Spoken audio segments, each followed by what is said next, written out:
La mirada pesada. En la calle Galileo Fuentes vivía un hombre alto con los ojos más negros que un carbón. Las cejas largas y tupidas eran del mismo color.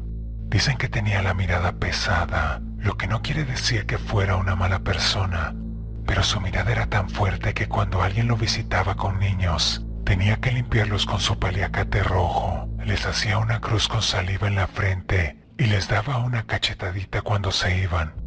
De no hacerlo, los pequeños se ponían inquietos, llorones, y los más sensibles vomitaban. Para la mala fortuna de los padres, esto no paraba hasta que volvían con él para que les hicieran la limpia a los niños. La mirada pesada no todos la tienen y tampoco se obtiene a voluntad. Es un poder que únicamente se consigue por un contacto sobrenatural. Cuentan que el hombre la adquirió cuando era un bebé. En aquel entonces, su madre se levantó, aún cansada. No recordaba haber tenido un mal sueño o que los ronquidos de su esposo fueran más o menos fuertes de lo normal. Así que no había una razón para su cansancio. Revisó a su bebé, dormía. Sabiendo que no se despertaría hasta más tarde, fue a la cocina, preparó el desayuno, despertó al resto de sus hijos, alistó a los dos más grandes para ir a la escuela. Los otros dos aún eran pequeños para asistir. Después que terminaron de comer y de lavarse los dientes, los niños se fueron a la escuela y la mujer despidió con un beso a su marido. Beso que a ella le causó picor por el bigote de su esposo y a él cierta pena por incomodarla. La mujer lavó los trastes del desayuno y fue a tender las camas, primero las de los niños y al final las de ellos. De esta manera estaría en el cuarto cuando despertara el bebé. Estaba terminando de tender su cama cuando un ruidito le avisó que el pequeño estaba despierto. Lo atendió. Quitó las cobijitas de la cuna, las sacudió, puso sobre la mesa de noche las tijeras que había quitado de debajo de la almohada y acomodó la cuna. Estaba por poner bajo la almohada las tijeras en forma de cruz, que evitaban que las brujas se acercaran a chupar la sangre de su hijo, cuando el grito de uno de sus hijos la asustó.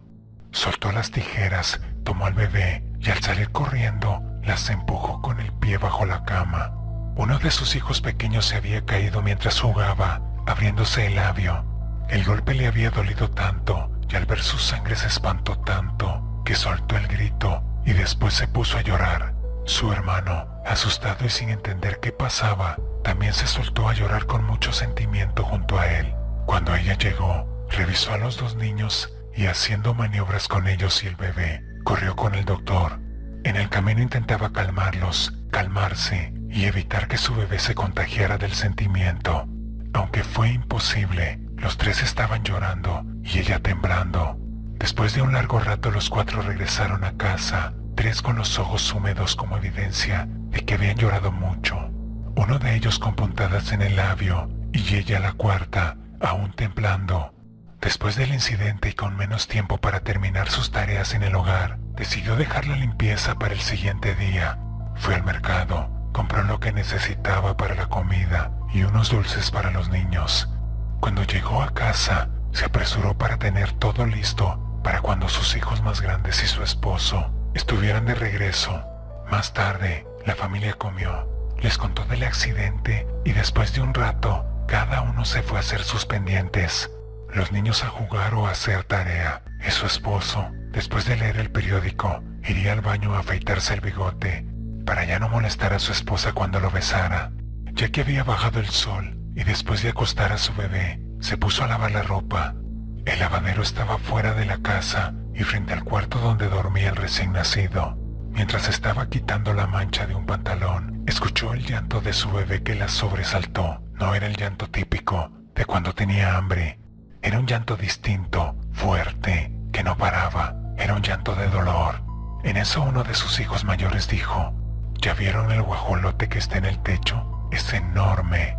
Ella miró hacia el tejado. Allí estaba la bruja transformada en guajolote para chuparle la sangre a su hijo. Corrió al cuarto. Al entrar vio que un hilo estaba pegado al cuello del bebé, quien no dejaba de llorar, mientras que el otro extremo salía por la ventana. Quiso romperlo con las manos, pero no pudo.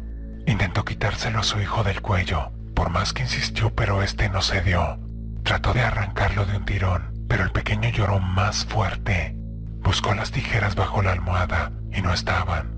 Le gritó a su marido que cortara el hilo. Para ese momento él ya estaba en la puerta, con la mitad de la cara sin bigote y con la navaja en la mano.